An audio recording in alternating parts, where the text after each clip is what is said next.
오늘 하나님 말씀은 베드로전서 5장 6절에서 9절 말씀입니다. 우리 이성원 학생 나와서 성경 봉독하겠습니다.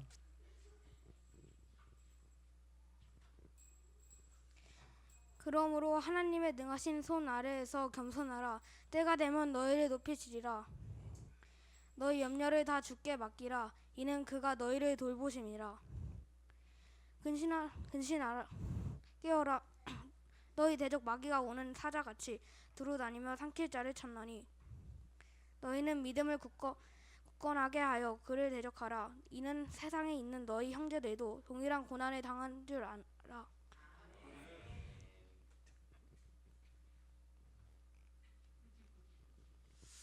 염려를 맡길 수 있는 이유는 이라는 제목으로 함께 은혜 나누겠습니다. 서로 인사하겠습니다. 잘 오셨습니다. 잘 오셨습니다.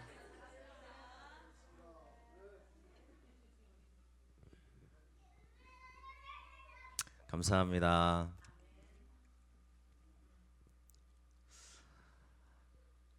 어제 토요일 하루 종일 예배를 준비하면서 느끼는 게 좀 있었습니다. 여러분, 제가 왜 이렇게 열심히 예배를 준비하나 한번 생각을 해봤어요.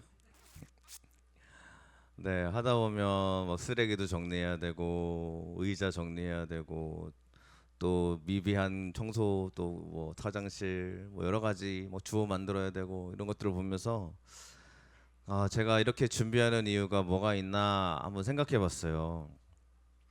여러분, 제가 스스로 내린 결론은 예배가 하나님께서 정말 기뻐하는 예배가 됐으면 좋겠다, 이런 마음이었고요.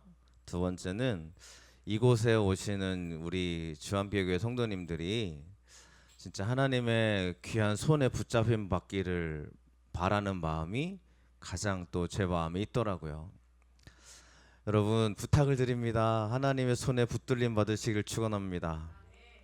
여러분의 인생을 꼭 하나님의 손에 놓여 계시기를 정말 축복을 드립니다. 그냥 하는 말이 아니고요. 여러분의 삶 속에 반드시 하나님의 손길이 있습니다. 그래서요, 우리가 다른 것 때문에 염려하지 말고 우리 하나님의 손으로 말미암아 힘을 얻으시기를 간절히 축원을 드립니다. 오늘 말씀을 준비하고 찬양을 준비하면서 왜 지금까지 지내온 거 주의 크신 은혜라 이 찬양을 준비했냐 한다면, 여러분, 정말 우리가 지금까지 지내오면서 염려하고 또 두려워하는 일들이 많이 있었잖아요. 그랬던 모든 일들을 하나님이 이 모든 것 가운데 함께 하신다라는 우리들의 고백이 있기를 원하는 마음으로 이 찬양을 함께 불렀습니다. 그래서요, 여러분, 정말 우리가 인생을 살아갈 때 여러분 하나님의 주시는 그 은혜로 충만하셨으면 좋겠습니다. 세상 염려로 가득하지 마시고요. 그래서 여러분, 이 시험으로 근심하게 될 때가 있죠. 오늘 베드로전서는 그 이야기 하고 있습니다. 근심하지 말라, 염려하지 말라거든요. 여러분, 제가 여러분한테 말씀을 들어볼게요. 걱정하지 마. 자, 걱정이 안 돼요? 자, 우리 청년들한테도 걱정하지 마, 잘 될 거야. 제가 이렇게 말해주면 여러분 힘이 정말 되십니까? 우리는요, 근심하지 마, 염려하지 마, 이런 얘기 많이 들었거든요. 그런데 오늘 말씀을 통해서 진짜 하나님이 여러분에게 염려하지 말라라고 말씀하시는 그 음성이 우리 가운데 들려오시기를 축원드립니다. 베드로전서 1장 6절 말씀인데요, 오늘 우리가 읽지 않은 말씀입니다. 다 같이 한번 읽어보겠습니다. 그러므로 너희가 이제 여러 가지 시험으로 말미암아 잠깐 근심하지 되지 않을 수 없으나 오히려 크게 기뻐하는도다. 아멘. 자, 베드로전서가 쓰여지던 상황을 좀 말씀드릴 겁니다. 여러분, 우리가 시험 그러면 어떤 생각 드세요? 시험 그죠? 이제 대학교 진학을 앞둔 사람들은 그래, 나의 시험은 대학 진학이지. 그리고 취업을 앞둔 청년들은 그래, 나의 시험은 취업이지. 또 어른들은 그래, 나의 시험은 우리 가정에 있는 문제지. 또 사업을 하고 있는 어른들은 그래, 나의 시험거리는 이 사업의 문제지. 이런 생각을 하실 겁니다. 그러면 시험으로 말미암아 근심하게 되지 않을 수 없으나 라고 말하는 이 베드로의 이야기는 뭐냐는 거예요. 여러분, 베드로 전서가 쓰여지는 시기는 로마 황제의 핍박의 시기를 지나고 난 후입니다. 역사적인 사실이니까요, 그죠? 로마 황제 네로 황제가 처음으로 이제 기독교인을 핍박하는 왕으로 기록되는데 굉장히 심각한 핍박을 시작하는 거죠. 그때 왜 이런 핍박이 시작이 되냐면 역사적인 사실을 말씀드리는 겁니다. 로마에게 대화재 사건이 일어납니다. 이 화재 사건이 일어났을 때 네로 황제의 행동이죠. 자, 네로 황제의 AI로 보고난 그림이래요. 20대입니다. 20대. 네로 황제가 30대에 이제 죽음을 당하거든요. 자살했다는 뭐 얘기도 있고. 그래서 네로 황제가 20대 때 이미 폭정을 일으킨 사람이에요. 여러분, 지금 우리 청년 나이 때 수많은 그리스도인을 죽이는 거예요. 이 네로 황제가 하는 일들이 뭐냐면 이때 당시 로마에 큰 화재 사건이 일어납니다. 이거는 그냥 자료고요. 아마 그림을 그려놓은 거겠죠. 이때 당시 로마 안에 14구역이라는 그런 도시가 있었는데 10구역이 불에 타가지고 완전히 다 불에 타버렸다라고 기록이 되어져 있어요. 그래서 네로 황제가 실제로 많은 사람들에게 구제를 행합니다. 막 집을 지어주는 도움을 주고 사람들에게 식량을 나눠주고 막 이런 일을 막 행해요. 그런데 사람들이 어떤 소문을 내기 시작하냐면 네로 황제가 자기의 새 궁전 황금 궁전을 지으려고 터를 마련하기 위해서 불을 지른 거야라는 소문이 이미 많은 사람들에게 다 깔려져 있었어요. 그러니까 이 불을 누가 질렀다는 거예요? 네로 황제가 질렀다는 거죠. 그리고 그게 굉장히 사실적인 기록으로 남아 있고요. 우리가 조금이라도 기독교에 관심을 갖고 계신 분들은 실제로 네로 황제의 일일 거다라고 판단하기도 합니다. 그런데 네로 황제가 이렇게 자기의 이제 왕권에 도전이 되는 많은 백성들이 이렇게 일어나기 시작하니까 어떤 일을 행하냐면 희생양을 만드는 거예요. 불을 누가 질렀다고 얘기하는 거예요. 그리스도인들이 우리들의 이러한 모든 것들을 그들이 이렇게 불을 질렀다라는 이야기로 소문을 내기 시작했다라는 거죠. 그래서 네로 황제가 어떻게 하냐면 그리스도인들을 막 잡아 들여가지고 죽이기 시작을 합니다. 이때가 베드로 시대예요. 베드로가 살아왔던 시대의 시험은 실제로 삶과 죽음의 문제였던 거죠. 그래서 로마 제정 시대를 기록했던 타테큐스라는 역사가의 기록에 의하면 이때 당시를 굉장히 자세히 서술하고 있는데 이렇게 서술되어 있다는 겁니다. 야수의 모피, 즉 이 짐승의 모피를 뒤집어 쓴 채 거리로 내밀어서 개에게 물려 찢겨 죽게 하는 그런 행동을 취했고요. 그리스도인들에게. 그리고 십자가에 붙잡아 매서 불에 태우는 그런 일들을 행합니다. 그래서 실제로 인간 횃불처럼 이렇게 했다라는 기록이 있죠. 이게 기독교인들입니다. 그래서요, 조금 더 확대를 하면 이 그림이에요. 1905년도에 그려진 그림인데 제가 보니까 이거는 저작권의 침해가 없습니다라고 떠 있더라고요. 그래서 여러분들 보여드립니다.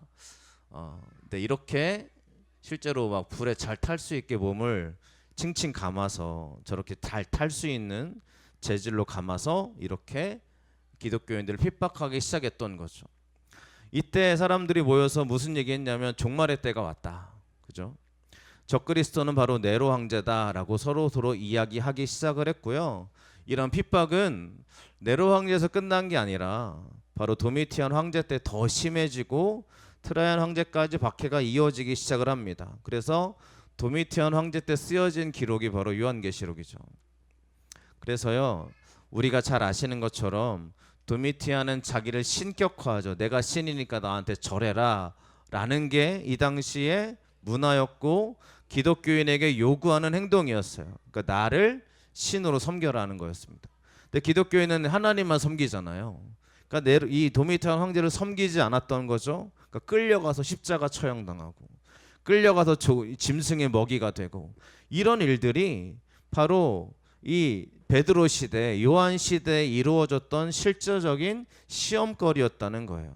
그래서 요한계시록에 보면 짐승의 표가 나고 666이 나오잖아요. 이 짐승의 표는 하나님을 섬기지 못하고 로마 황제에게 절하는 걸 짐승의 표를 얻는 거라고 이야기를 했던 거고 666이라는 숫자는 네로 황제를 의미하는 것으로서 황제를 섬기는 행동을 의미하는 것이었습니다. 자, 이게 베드로 시대에 있었던 시험거리예요. 근데 베드로가 이렇게 얘기하는 거예요. 6절 말씀, 7절 말씀, 6절 7절 말씀 같이 읽어보겠습니다. 읽겠습니다. 그러므로 너희가 이제 여러 가지 시험으로 말미암아 잠깐 근심하게 되지 않을 수 없으나 오히려 크게 기뻐하는도다. 너희 믿음의 확실함은 불로 연단하여도 없어질 금보다 더 귀하여 예수 그리스도께서 나타나실 때에 칭찬과 영광과 존귀를 얻게 할 것이니라. 아멘. 1장 6절 7절입니다. 자, 보시면 베드로가 이야기하는 것은 이 모든 시험이 기쁨이라는 거예요. 이런 것들은 근심하지 않을 수 없는 것이 맞지만 오히려 우리가 크게 기뻐하도다라고 얘기합니다. 왜요? 불로 연단하여도 없어질 금보다 더 귀하다라고 얘기해요. 왜 이런 얘기 하시는지 아시겠죠? 실제로 베드로 시대의 그리스도인들은 불타 죽었습니다. 그러니까 불로 연단해도 우리 믿음이 더 크다라고 이야기하면서 사람들에게 베드로 전서를 쓰는 거예요. 여러분, 우리가 이 당시의 사람들이 왜 이렇게 핍박을 당하면서도 믿음을 지켰을까요? 왜 그랬을까요? 생각을 해보셔야 됩니다. 지금 우리 시대에도요, 너 불타 없어질 수도 있으니까 예수 믿지 마 그러면 우리는 당연히 나 그럴 수 있지라고 생각하지만 실제로 여러분, 우리 가운데 그런 믿음의 역사와 고백이 나에게 필요하지 않을까요? 여기 있는 목사만 그런 게 아니고요. 저도 역시 이렇게 엄청난 핍박 가운데 하나님을 잘 섬길 수 있을까라고 생각해 보면 두려움이 있는 게 사실이죠. 여러분, 저는 오늘 여러분에게 왜 이 사람들이 이렇게까지 죽으면서까지 이렇게 신앙을 지켰느냐라고 물어보신다면 그에 대한 해석이 있거든요. 이들이 이렇기 때문에 신앙을 지켰을 거다라는 해석이 있는데 그 해석이 뭐냐면요, 실제로 예수님을 봤기 때문이다라고 돼 있습니다. 예수님을 봤기 때문에 지킬 수 있다는 거예요. 신앙은 여러분 그 이후로부터 지금까지 우리가 2000년이 지나면서까지 우리에게 이어져 오고 있습니다. 신앙은요, 예수를 본 사람, 진짜 예수님의 은혜를 알고 있는 사람은 하나님 앞에 나아갈 때 시험을 견디어내는 힘과 능력을 얻게 되는 줄로 믿습니다. 그래서요, 기독교가 그동안 수없이 말해왔던 게 뭐냐면 하나님을 만나라 였어요. 하나님을 체험하라 였어요. 근데 오늘날 많은, 그죠, 저를 포함해서요, 많은 교회들이 뭐 하냐면 하나님을 만난 경험이 없는 사람들에게도 이렇게 얘기하는 거예요. 하나님에 대한 은혜를 경험하지 못한 사람에게도 당신에게 하나님이 이길 수 있는 힘을 주시니 걱정하지 마십시오, 근심하지 마십시오, 이렇게 얘기하더라는 거예요. 저는 여러분들에게 꼭 부탁을 드립니다. 하나님의 은혜를 경험하시길 축원합니다. 하나님의 은혜를 여러분이 실제로 우리 삶 가운데 누리시기를 축원드립니다. 그게 기독교의 힘이고요, 신앙의 힘이에요. 여러분, 한번 여러분, 저도 이런 경험이 없기 때문에 잘 모르겠지만 연예인을 만난 경험을 하고 콘서트에 대한 그러한, 그죠, 기쁨을 경험한 사람은 그 콘서트 현장을 간다고 해요. 언젠지 모르겠는데 제가 얼핏 기사를 보니까 싸이가 모건대학교 온다는 얘기를 들었어요. 네, 아세요? 모르실 겁니다. 네. 싸이라는 가수, 굉장히 유명한 가수가 모건대학교 와서 흠뻑쇼를 한대요. 이미 표는 매진됐다고 들었고요. 근데 그 쇼를 왜 계속 가냐라고 사람들에게 물어보면 너무 좋다는 거예요. 너무 즐겁다는 거예요. 맞죠? 저도 만약에 거기 현장을 한번 갔다 왔으면 다음에 또 가고 싶을 것 같긴 합니다. 여러분, 경험이라는 것은요, 무엇과도 바꿀 수 없는 우리 간에 확신을 주는 게 경험입니다. 맞죠? 제가 맛있는 음식을 먹었어요. 맞죠? 맛있는 음식을 먹고 소개합니다. 여러분 여기 꼭 가보세요. 너무 맛있어요. 여러분 제가 아무리 얘기해도 안 먹어보신 분은 못 느낄 겁니다. 맞습니까? 근데 제가 똑같이 얘기해요. 여러분 하나님을 꼭 만나셔야 되고요. 하나님이 우리를 꼭 붙잡아 주시고요. 주님은 나를 떠나지 않으시고요. 주님의 사랑은 내가 어떤 순간에도 나와 함께 하시는 사랑이십니다 라고 제가 말합니다. 여러분 제가 여러분에게 말씀을 드려요. 그러면 여러분이 그 은혜를 믿고 간구하시길 축원드립니다. 우리 교회가, 우리 주와 함께 교회가 여러분 힘있게 나아가려고 하는 중간에 그죠? 우리가 힘있게 나아가고 있는 중인 줄로 믿습니다. 여러분 그런데 제가 늘 마음속으로 느끼는 게 뭐냐면 이게 될까라는 생각이 늘 제 마음에 들어와요. 왜요? 그죠? 염려죠. 여러분 그 염려라는 것은요 근심하지 않을 수 없게 될 수, 그죠? 근심하게 되지 않을 수 없으나 반드시 하나님이 우리를 기쁨으로 바꿔주실 줄로 믿습니다. 그러니 기도합시다. 신났네요. 신났어, 그지? 교회만 오면 신나요, 그죠? 물론 평소도 신나긴 하는데 이걸 좋게 봐야 되나, 그죠? 예배드리러 나오세요. 자, 어린아이의 소리가 있는 게 기쁨이죠. 우리는 좋은 거를 봅시다. 믿음으로 하나님 바라보는 우리가 되어야 될 줄로 믿습니다. 하나님 우리를 기쁨으로 채워주실 줄로 믿습니다. 그래. 그래서요 오늘 말씀 우리 가운데 이렇게 약속해 주십니다. 6절 말씀을 같이 읽어보겠습니다. 그러므로 하나님의 능하신 손 아래에서 겸손하라. 때가 되면 너희를 높이시리라. 아멘. 오늘 읽을 말씀입니다. 그러므로 하나님의 능하신 손 아래서 겸손하라 라고 얘기를 하고 있어요. 여러분 베드로가 왜 이렇게까지 얘기를 하냐면 지금 능한 손이 누구예요? 능한 손은 왕의 손이죠. 이 왕의 손은 아무도 거부할 수 없는 능한 손입니다. 그런데 베드로가 뭐라고 하냐면 하나님의 능하신 손 아래로 들어가십시오라고 얘기합니다.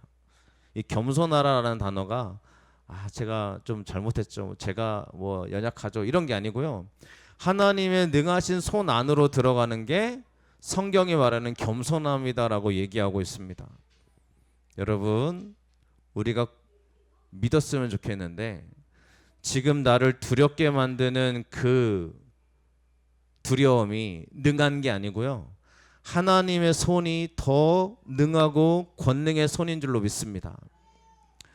그러니까 우리 꼭 여러분들의 마음속에 그 한 가지만 새겼으면 좋겠어요. 그래, 지금 이 상황보다 하나님의 손이 더 위대하시지. 그래, 이 나의 모든 것보다 하나님의 손이 더 크시지라는 고백이 우리 가운데 있으시기를 간절히 축원을 드립니다. 그래서 우리는 하나님의 손으로 들어가셔야 될 줄로 믿습니다. 그래서 그때가 되면 하나님 우리를 높이시리라 라고 얘기하고 있어요. 어떻게 하면 좋지?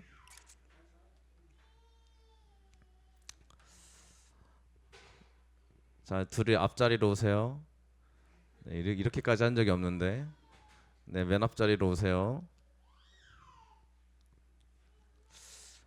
네, 목사 아들이 떠들 때가 제일 난감합니다.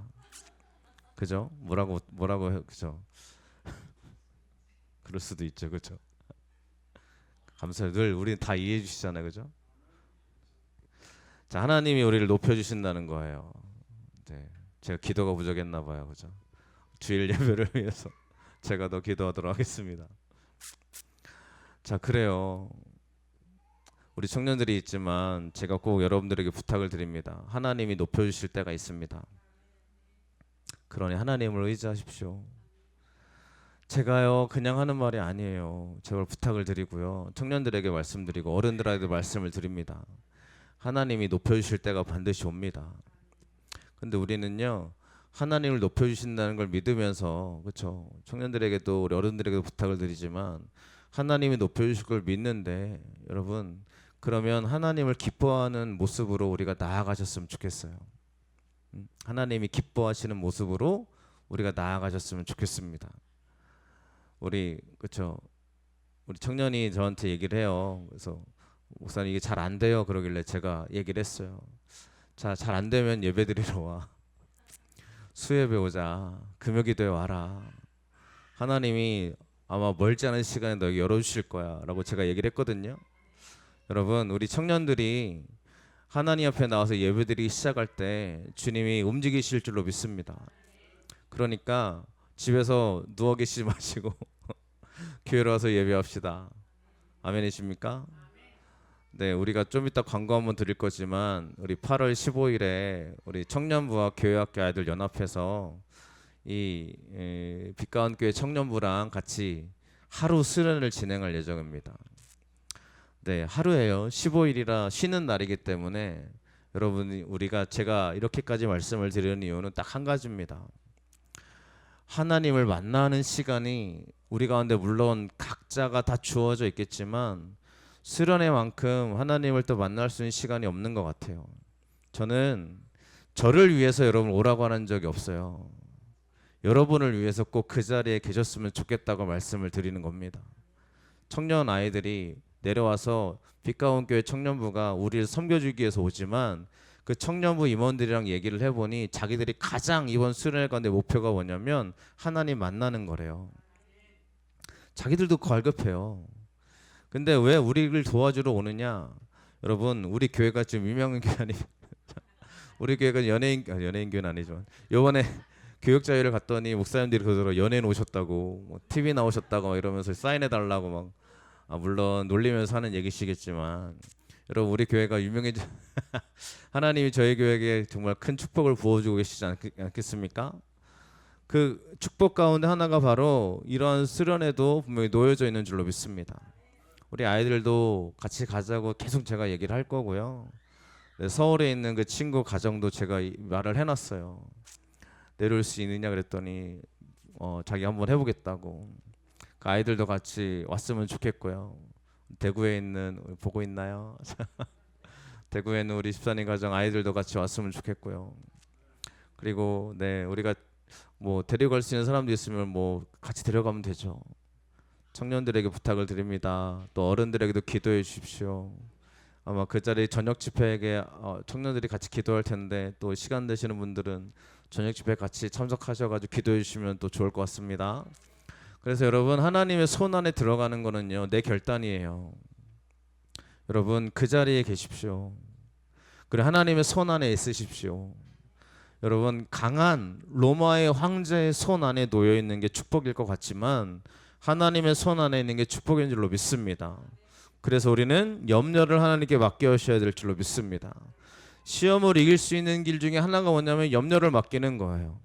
자 여러분 여러분에게는 염려가 무엇입니까? 여러분 염려가 다 있으시잖아요. 염려 없는 사람이 누가 있겠어요? 근데 오늘 말씀은 이렇게 말씀하는 거죠. 읽었지만 우리 믿음으로 함께 읽겠습니다. 너희 염려를 다 주께 맡기라. 이는 그가 너희를 돌보심이라. 아멘. 여러분 염려를 맡길 수 있으시겠습니까? 염려는 세상 염려를 뜻합니다. 그냥 특별한 저가 어떻게 하면 좋을까 이런 염려가 아니고요. 세상을 살아갈 때 나를 괴롭히는 염려예요. 세상의 염려요. 그래서 성경은 늘 얘기합니다. 이 세상의 염려가 뭘 방해하냐면요. 바로 마태복음은 이렇게 얘기해요. 22절 말씀 같이 한번 읽어볼까요? 읽겠습니다. 가시떨기에 뿌려졌다는 것은 말씀을 들으나 세상의 염려와 재물의 유혹에 말씀이 막혀 결실하지 못하는 자요. 아멘. 왜 자꾸 염려를 막기라고 그러면 세상의 염려는 말씀을 막도록 합니다. 막히게 해요. 아는데 이게 하나님과 나와의 말씀이 분명히 있는데 이 말씀의 믿음을 막아버리는 게 세상의 염려라는 거예요. 여러분 그래서 청년이 되었던 학생이 되었던 어른이 되었던 여러분의 삶 가운데 염려가 충만하잖아요. 그러면 하나님과 나 사이가 막힌다라는 걸 알아야 될 줄로 믿습니다.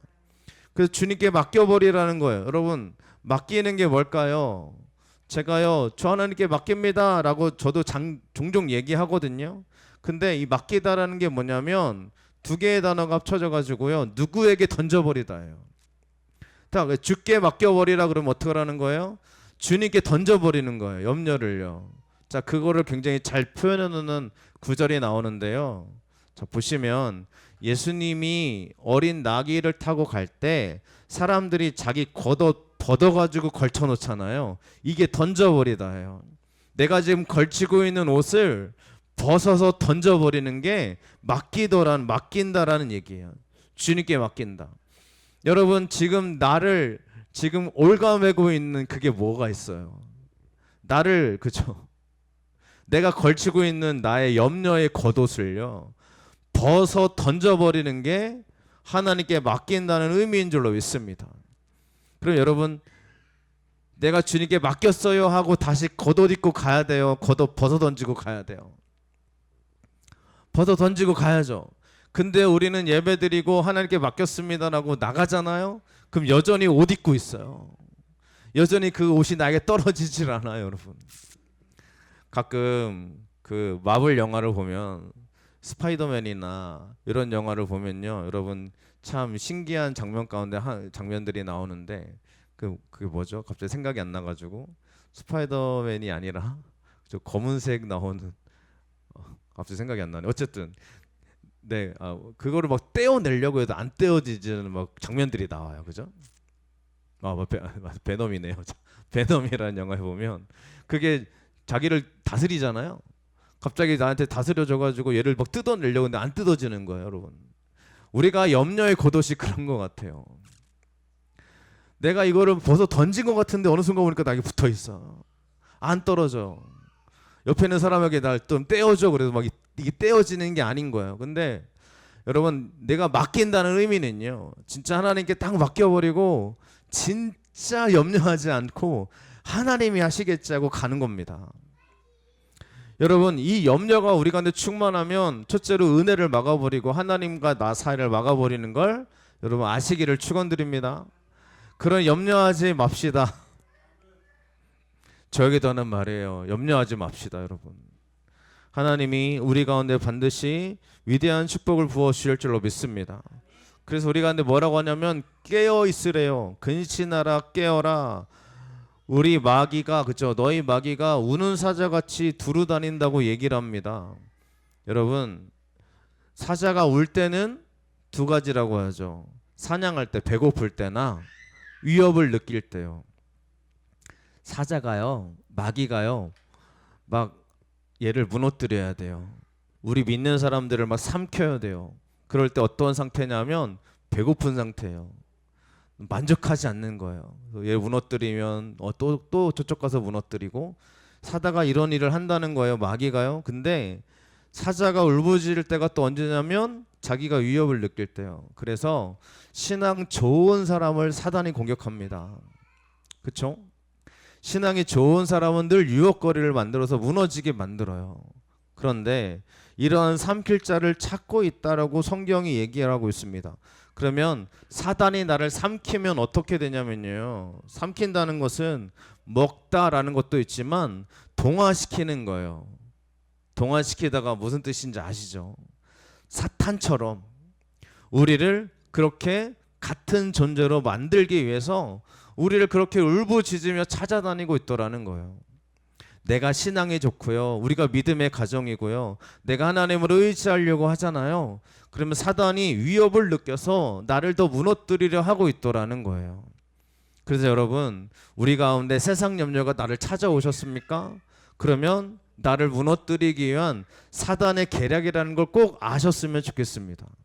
근데 반대로요, 너무 편안해. 아무런 근심과 걱정이 없어. 난 너무 행복해. 여러분 잘 생각해 보셔야 돼요. 사단이 삼킬 존재가 아닐 수도 있어요. 그죠? 얘는 가만히 냅둬도 돼. 얘는 그냥 가만히 냅둬도 하나님 앞에 믿는 사람이 아니야. 여러분, 그런 사람이면 사단이 삼키겠어요? 물론 그럴 수도 있겠지만, 저 여러분들이 하나님 앞에 사단이 나를 보고 위협을 느낄 정도로 그런 믿음의 사람이 되시기를 축원드립니다. 사단은 딱 한 가지예요. 자기처럼 만드는 거예요. 그냥 딱 보고 생각을 바꾸고요. 자기처럼 만들어요. 자꾸 여러분 우리가 유튜브를 많이 보시고 영상을 많이 보시기 때문에 이상한 기사들을 많이 봅니다. 이상하다기보다 안타까운 기사들이죠. 네, 막 교회들이 무너지는 게 목회자가 무너지고 있는 기사들을 보죠. 그걸 볼 때마다 안타까운 현실이 뭐냐면요. 처음에는 자기가 이렇게 무너지는 걸 잡을 수 있는 기회가 있었을 텐데. 그렇잖아요.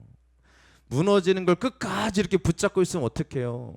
사단은 자기처럼 만든다고 그랬는데 하나님 앞에요. 우리가 그런 척 목회자니까 얼마나 그런 척 했겠어요. 신앙 좋은 척. 여러분 그걸 보면서요. 하나님의 말씀을 우리가 꼭 기억하시기를 바랍니다. 사단은 삼킬 자를 찾아서 자기처럼 만들어 버리더라는 거죠. 찾는 게 그냥 찾는 게 아닙니다. 증거를 구하려고 찾는 거예요.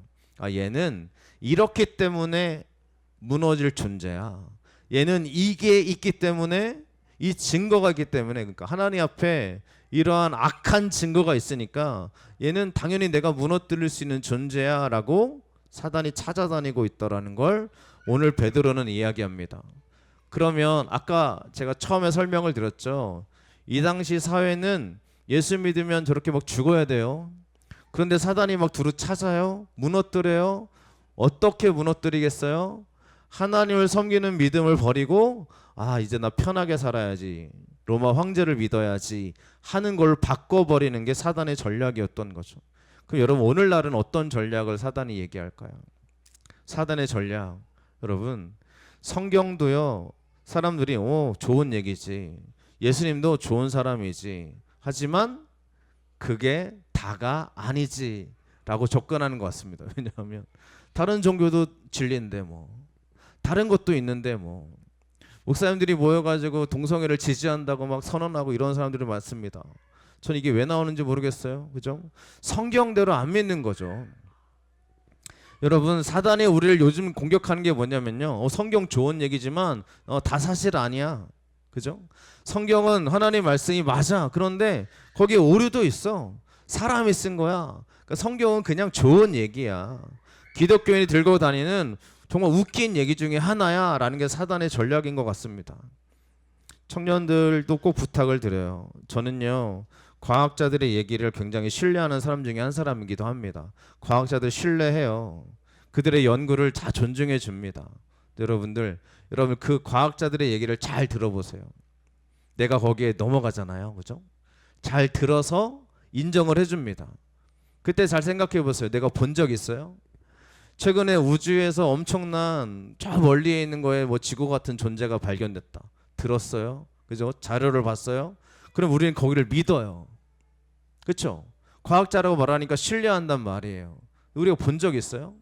그 별을 내가 봤어요? 아니요. 우리는 듣고 자료를 봤을 뿐이에요. 근데 믿는단 말이죠. 그렇죠? 성경도요. 듣고 자료를 봅니다. 성경에 있는 자료는 굉장히 무한한데 이 자료를 보시고 찾아보시는 분들은 좀 있었으면 좋겠지만요. 이 진짜 자료를 찾아보는 사람들은 이게 들어서 실제로 이런 이야기가 있다라는 것을 우리도 들어서 알고 있고요. 자료를 봐서 알고 있단 말이죠. 그런데 과학자라는 것은 그들의 학력이 있기 때문에 인정일지 모르겠지만 왜 우리는 자꾸 하나님의 말씀은 똑같이 듣고 자료도 있는데 왜 의심할까요? 영적인 문제이기 때문에 그렇습니다. 과학의 이야기는 그렇구나 하면 되거든요. 근데 성경은 그렇구나 하면 우리가 인정하고 믿어야 되는 거잖아요. 영적인 문제는 늘 공격이 있고 하나님과 가까이지지 못하도록 우리를 그렇게 올가매는 그런 것들이 있는 것 같습니다. 따라서 저와 여러분들이 믿음을 굳게 하십시오. 그것들을 대적하는 은혜가 있으시길 축원합니다. 9절 말씀을 같이 읽겠습니다. 너희는 믿음을 굳건하게 하여 그를 대적하라. 이는 세상에 있는 너희 형제들도 동일한 고난을 당하는 줄을 알미니라. 아멘. 믿음을 굳건하게 하십시오. 단단하고 견고하게 하시라는 겁니다. 여러분, 우리가 단단한 게 뭔지 아실 겁니다. 큰 바위를 우리가 딱 만지면서 단단하다라고 얘기를 합니다. 그런데 바위가 아닌, 그죠? 바위처럼 모든 걸 다 똑같이 꾸며놨는데 스티로폴이에요. 아니, 그 솜이에요. 만들어놨는데 바위처럼 똑같은 색칠을 하고 멀리서 봐도 딱 바위예요. 근데 가까이 가서 누르면 푹 들어가는 그러한 스티로폼이나 솜이라면 우리는 그걸 바위라고 이야기하지 않습니다. 여러분, 여러분들의 마음에 하나님에 대한 믿음의 단단함으로 나아가시기를 축원드립니다. 누군가는요, 그런 척 꾸며낼 수 있어요. 바위인 것처럼, 신앙인인 것처럼 다 색칠해가지고 멀리서 보면 아, 제 기독교인이래 이렇게 얘기할 수 있습니다. 근데 하나님의 말씀이 없는 물렁함으로 채워져 있으면 어떡하겠어요? 저는 오늘날의 시대에 가장 두려운 것 중에 하나가 뭐냐면 기독교 연예인들입니다. 상 받을 때요, 하나님께 영광 돌려드립니다라고 자기 신앙을 드러내거든요. 근데요, 실제적으로 살아가는 모습들을 보면 그냥 비신앙인이랑 별 다를 바가 없어요. 여러분, 그들의 모습을 보면서 우리가 그래 연예인들도 그렇게 사는데 뭐라고 하지 마시고요. 우리는 하나님의 말씀으로 살아가시길 축원드립니다.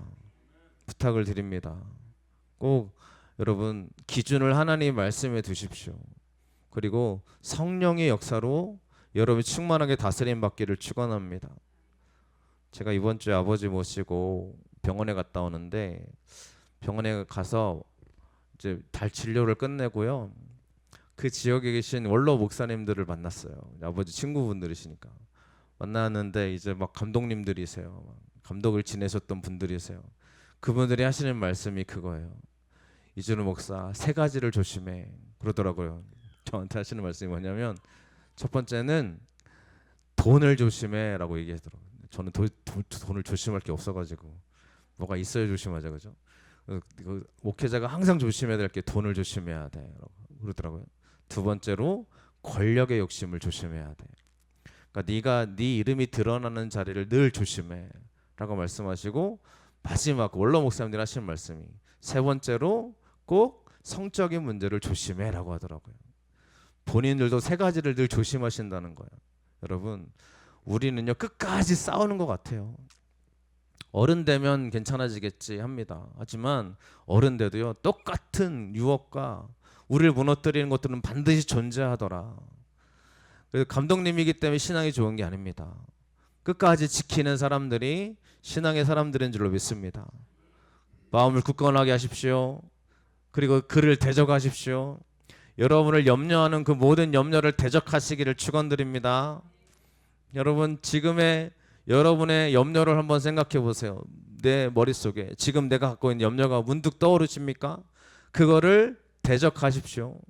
하나님께 던져버리십시오. 아시겠죠? 우리 예배드리고 나갈 때요, 그 겉옷 여전히 나한테 달라붙어서 끄집어가지고 다시 입고 가지 마시고요. 다시 주님께 나아가시는 저와 여러분 되시길 축원드립니다. 그리고요, 여전히 그 염려가 나를 괴롭히시잖아요. 그러면 예배드리러 오십시오. 수요예배 때 기도하러 오십시오. 금요기도 때 기도하러 오시라는 거예요. 하나님 반드시 저 여러분들에게 은혜와 축복과 기적을 베풀어 주실 줄로 믿습니다. 이게 염려하지 않아야 될 이유의 근거라는 겁니다. 우리 아이들, 또 청년들, 어른들 하나님께 나아갈 때마다 주님의 은혜로 충만하시기를 축원합니다. 함께 찬양하시고 기도하겠습니다.